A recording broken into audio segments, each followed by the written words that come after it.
Amale was born into a world of privilege, surrounded by wealth, love, and endless opportunities. Her father, Tunde, was not just a businessman. He was a legend in Johari city. His name carried power, respect, and influence. He built his empire from the ground up, turning a small shop into a chain of successful businesses. People admired him, not just for his wealth, but for his kindness. He believed in fairness, hard work, and most of all, family. Amale was the daughter he adored, his pride and joy. From an early age, she showed intelligence beyond her years. She wasn't just a rich girl living off her father's success. She had ambition. While other children played, she sat in her father's office, watching him make deals, listening to his advice, absorbing every lesson. Tunde often told her, "Wealth means nothing if you don't know how to build it yourself." And she took that to heart. Her life was perfect. She had everything: a loving father, the best education, and a future so bright it was blinding. People in Johari city whispered about her potential, predicting that she would one day take over her father's empire and make it even greater. She was destined for greatness, but fate had other plans. Amale's world shattered the day her mother passed away. The house that was once filled with laughter and warmth turned cold and empty. Tunde, a man known for his strength, was broken. He buried himself in work, trying to escape the pain, but no amount of success could fill the void left behind. Amale, still young, clung to the memories of her mother, holding on to the love that once made their house a home. Then Esha arrived. She was beautiful, graceful, and had a charm that could convince anyone she was an angel. Tunde met her through mutual friends, and at first, she seemed like a blessing. She spoke softly, acted with care, and treated Amale like her own daughter. At least that's what she wanted everyone to believe. She cooked, cleaned, and played the role of the perfect wife. To the outside world, she was everything a grieving family needed. But behind closed doors, something felt off. Amale tried to accept her, tried to believe that her father had found love again. But there was something in Esha's eyes, something cold, calculating. When Tunde was around, Esha was affectionate, always showering Amale with love. But the moment he looked away, that warmth disappeared. At first it was small things, a sharp glance, a dismissive tone, little moments that made Amale feel unwelcome in her own home. Then Esha began to change things. She took control of the household, subtly shifting power into her hands. Tunde, blinded by love and desperate for peace, didn't notice. He trusted Esha completely. She started making decisions, handling finances, and slowly but surely inserting herself into every aspect of their lives. She whispered in Tunde's ear, convincing him that he needed to let go of the past and focus on the future, a future with her. Amale saw it happening but felt powerless to stop it. Every time she tried to voice her concerns, Esha played the victim. "I'm only trying to help," she would say, tears in her eyes, making Amale look like an ungrateful child. Tunde, who once saw through deception with ease, was too deep in love to see the truth. He reassured Amale, telling her Esha was just trying to make their family whole again. But Amale knew better. She could feel it in her bones. This woman wasn't here to heal their family. She was here to take it. If she was patient, she knew that power wasn't taken overnight. It was earned, little by little, with carefully placed words and well-timed action. Tunde trusted her completely. He no longer questioned her decisions, no longer managed his affairs the way he used to. She had become his most trusted advisor, the woman who made life easier, the one who took the burden off his shoulders. And that was exactly what she wanted. At first, it started with small things, suggestions wrapped in love. "Tunde, you work too hard. Let me handle some of the paperwork." He agreed. "Tunde, you should focus on your health. Let me take care of the finance." He nodded. "Tunde, let's put some things in both our names, just in case something." And without hesitation, he signed. Slowly, Ishi erased Amal's name from everything. The inheritance, the properties, the businesses, piece by piece, they all slipped through Amal's fingers. But it wasn't obvious, not at first. The changes were buried under mountains of legal documents, hidden beneath Ishi's sweet words. And Tunde, believing he was simply securing a future for his wife and daughter, signed every paper she placed in front of him. Amala started noticing things disappearing. Her mother's jewelry, her childhood savings, even the house she had grown up in. One day, she overheard a conversation between Enkay and the family lawyer. "Make sure everything is transferred under my name," Enkay whispered. "I don't want any mistakes." Amala's heart pounded in her chest. She rushed to her father, begging him to look deeper, to pay attention. But Enkay was always one step ahead. She turned the moment into an attack, pretending to be hurt. "Tunde, why would I ever do such a thing?" she sobbed. "After everything I've done for this family, I love Amala as my own. I only want to protect her future." And just like that, Tunde dismissed Amala's concerns, scolding her for not trusting the woman who had been nothing but kind. Enkay had played the perfect role, making Amala look like a paranoid child, blinded by jealousy. Then, one day, it was all gone. Tunde had unknowingly given everything away. His businesses, under Enkay's name. The house, no longer his bank account emptied. It was only when he fell ill, too weak to fight back, that he realized the truth. But by then, it was too late. Enkay stood over him, no longer pretending. The sweet, caring wife was gone. "You should have paid attention, Tunde," she said coldly. "But don't worry, I'll take good care of everything. Just not you." Amala watched in horror as her father, the great businessman, the man she admired most, was left with nothing. And worst of all, he knew it was his fault. But Enkay wasn't done. She had one last move to make, the final, cruelest cut. And it was coming for Amala. Amala woke up on her 18th birthday, expecting nothing special. She had stopped celebrating long ago. Her life, once filled with warmth and security, had turned into a quiet battle for survival under Enkay's rule. The mansion that once felt like home now belonged to a stranger. Her father, once a powerful man, was now too weak to fight, and Amala, the rightful heiress, was nothing more than an unwelcome guest in the house built by her own bloodline. She had learned to keep her head down, to avoid unnecessary conflict, but Enkay had been waiting for this day. The moment Amala was legally an adult, the final phase of her plan could begin. That morning, as Amala walked downstairs, she noticed something strange. The maids, who once treated her with respect, avoided her eyes. The security guards, who had known her since childhood, stood stiffly, as if waiting for orders. Then Enkay appeared, standing in the center of the living room, with her arms crossed, a satisfied smirk on her face. "It's time for you to leave," she said simply.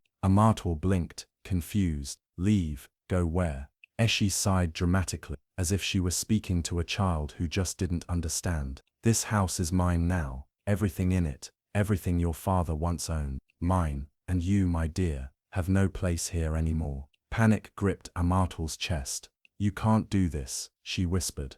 "This is my home." Enkay let out a laugh, cold and sharp. "Your home? Oh sweetheart, you lost that a long time ago. Did you think I was going to let you stay here forever? You're an adult now. It's time you learn how the real world works." Amala turned to the security guard, her voice desperate. "You've known me since I was a child. You know this isn't right." But they didn't move. They wouldn't even meet her eyes. Enkay had bought their loyalty, just like she had bought everything else. Before Amala could process what was happening, the guards stepped forward. One grabbed her arm, the other snatched the phone from her pocket. "Don't make this harder than it needs to be," Enkay said, waving them on. They dragged her to the front door. She kicked, she screamed, but no one cared. The mansion's giant doors swung open, and before she could even take a breath, she was shoved onto the pavement. The doors slammed shut behind her. For a long moment, she just sat there, staring in shock. Everything was gone.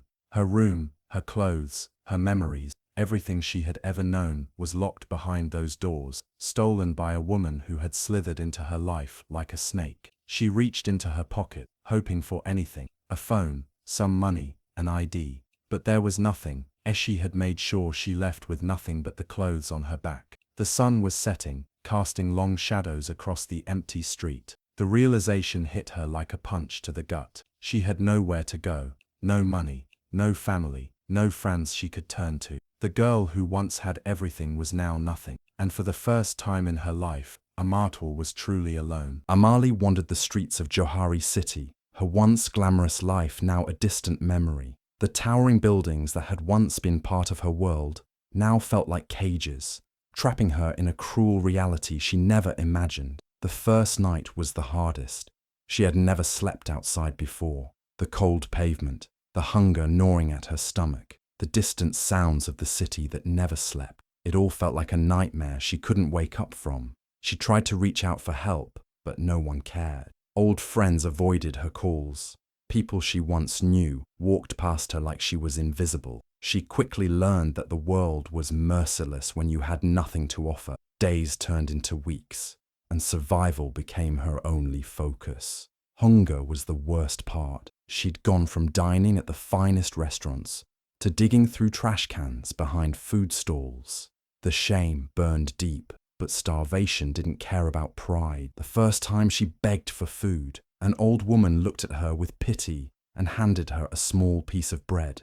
It was the best thing she had ever tasted. The streets toughened her. She learned where to sleep without getting robbed, how to avoid trouble, and how to keep moving forward even when her legs ached. But no matter how bad it got, she refused to break. Eshi had taken everything from her, but she wouldn't take her spirit. One day, as she walked through the market, the scent of fresh bread and coffee pulled her toward a small cafe. Her stomach growled so loudly that a worker inside turned to look. Desperation pushed her forward. She stepped in, hoping for a miracle. Behind the counter stood a young man, wiping his hands on an apron. He looked up, his sharp eyes scanning her from head to toe. She must have looked terrible, her clothes dirty, her face tired, but he didn't turn her away. "You looking for a job?" he asked. Amal hesitated. I don't have experience," he smirked. "You think I was born making coffee? If you're willing to work, you've got a chance." His name was Kato. He owned the cafe, a small but busy place where the smell of fresh pastries filled the air. He gave her a chance when no one else would. The first few days were tough, learning how to take orders, clean tables, and handle rude customers. But Amale didn't complain. She worked harder than anyone, determined to prove herself. Kato saw something in her. He noticed the way she picked up things quickly, the sharpness in her eyes when she handled money, the natural way she carried herself despite everything she had been through. He knew she wasn't just another homeless girl. She was someone who had lost everything but still had the fire to fight back. For the first time in a long while, Amali felt a spark of hope. She still had a long way to go, but at least now she had a place to start. Amali had spent months working in the cafe, slowly regaining her strength and confidence. The job gave her more than just a paycheck. It gave her purpose.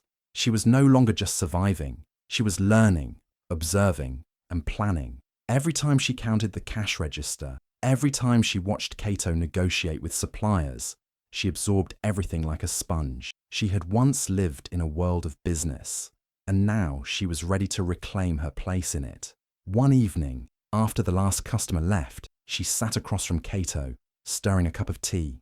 "I don't want to work for people forever," she said, her voice steady. "I want to build something of my own." Kato leaned back, studying her. "What kind of business?" She thought about it carefully. She had no capital, no connections, but she had knowledge and determination. "Food," she said finally. "Affordable homemade meals for people who don't have time to cook. Simple, but high quality." Kato raised an eyebrow. "You know how to cook?" Amale smirked. "I know how to learn." That was enough for Kato. He saw something in her, a fire that couldn't be put out. The next day, he gave her a small loan and let her use the cafe's kitchen after hours. Amali started small, cooking in the back, selling homemade meals in cheap packaging to workers passing by. The response was immediate. People loved the taste, the affordability, the convenience. Word spread quickly. She expanded from lunch meals to snacks, from snacks to catering small events. With every sale she reinvested, buying better ingredients, improving her packaging, creating a small brand. She worked tirelessly, waking up before dawn, sleeping past midnight. She was exhausted, but she felt alive. Kato watched in awe. "You're building something real," he told her one night. She smiled, wiping flour off her hands. "I'm taking back what was stolen from me." The city that once rejected her was now starting to notice her again. People no longer looked at her with pity. They saw a businesswoman in the making. She wasn't just some girl who lost everything. She was Amale, and she was coming back. As she sat in her luxurious office, overlooking the city she thought she had conquered, The empire she stole from Tunde was now hers, and she had spent years bathing in the wealth she didn't earn. Expensive clothes, extravagant parties, and reckless spending had become her new reality. She walked through the world with arrogance, believing she was untouchable. But greed has a way of blinding people to their own downfall. At first, the cracks were small, an investment that didn't pay off, a few deals that fell through. She ignored them. After all, she was Eshi, the woman who had taken everything she wanted and walked away without consequences. But business is ruthless, and unlike Amale, Eshi had never learned how to build, only how to take. She trusted the wrong people, signed deals without understanding them, and spent money faster than she could make it. Then the financial losses grew. Investors started pulling out, clients stopped trusting her, and rumors spread like wildfire. People whispered about mismanagement, about a woman who played the role of a business queen, but had no idea how to run an empire. Suppliers raised their prices, competitors smelled blood, and suddenly, the empire she stole started crumbling beneath her feet. She tried to fix it the only way she knew, by lying, manipulating, and pretending she was still in control. But banks don't care about arrogance, creditors don't wait for excuses, and employees don't stay loyal when paychecks stop coming. One by one, the walls closed in. Her desperation grew. She sold assets at losses, made deals with shady businessmen, and tried to borrow money to cover the damage. But nothing worked. The deeper she sank, the faster her so-called friends disappeared. The lavish lifestyle she flaunted became a weight around her neck. Then came the final blow, a lawsuit. One of her biggest investors sued her for fraud, exposing the shady dealings she had tried to cover up. The media pounced on the scandal. Headlines screamed of corruption, of a woman who built an empire on deception and greed. The Eshe everyone feared was now a joke, a cautionary tale of arrogance gone wrong. She sat alone in her mansion, the one thing she had left, as the bank sent notice after notice. The world she once controlled had turned against her. The money, the power, the influence, it was all slipping through her fingers. And somewhere in the city, Amal watched it all unfold. The woman who stole her life was finally paying the price. And fate wasn't done yet. Amale sat in the sleek office of her growing business, her fingers tapping lightly on the polished wooden desk. The city that once ignored her now spoke her name with admiration. She had built something real, without shortcuts, without lies. Every late night, every sacrifice, every struggle had led her to this moment. And then, the opportunity came. A deal, one that could change everything. She received a call from an investor who had been following her success. He offered her something that made her pulse quicken, the chance to acquire a controlling share in a failing company. But not just any company. The company her father had built, the very empire Eshe had stolen. Fate was knocking, and this time, Amale was ready to answer. She didn't rush.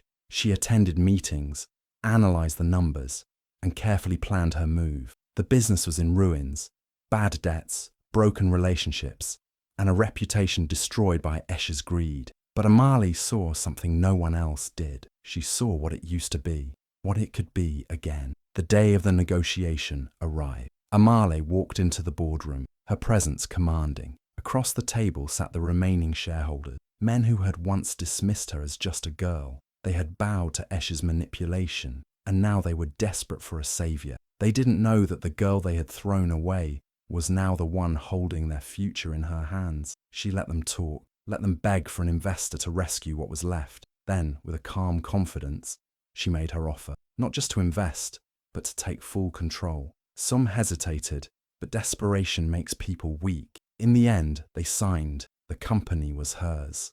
As the final documents were placed before her, Amale took a deep breath. She thought of her father, of the life stolen from her, of the years she spent surviving while Eshe lived in luxury. And now, with a simple stroke of a pen, she took it all back. Somewhere in the city, Eshe was drowning in her own failure, unaware that the girl she had tried to destroy had just become her worst nightmare. The tables had turned, and Amale wasn't done yet. Eshe had lost everything: the mansion, the cars, the luxury, gone.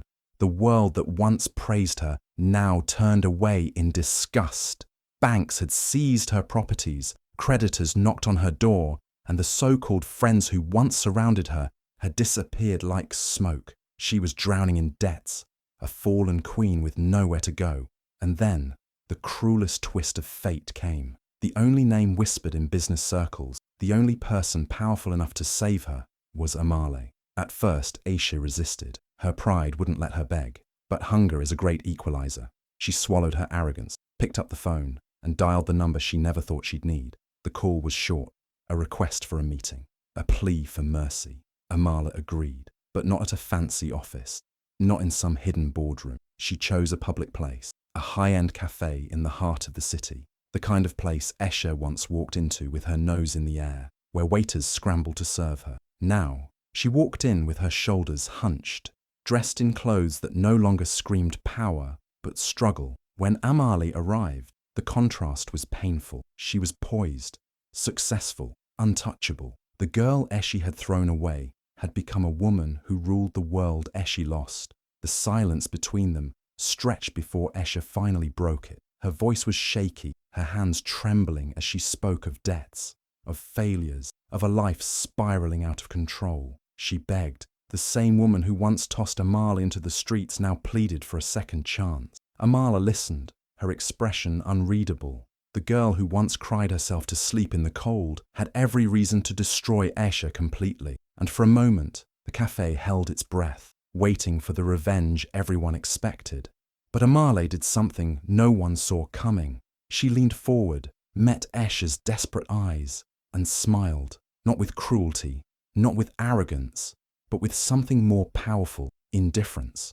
She told Escher the truth, that she was nothing now, that the power she stole was never really hers, that she had built nothing, learned nothing, and now had nothing. And then she stood up, placed enough money on the table to cover a meal, and walked away. Eschi sat there, frozen. She had come expecting either destruction or mercy. She got neither. She wasn't worth Omalicha's revenge. She wasn't worth anything at all. And that was the greatest punishment of all.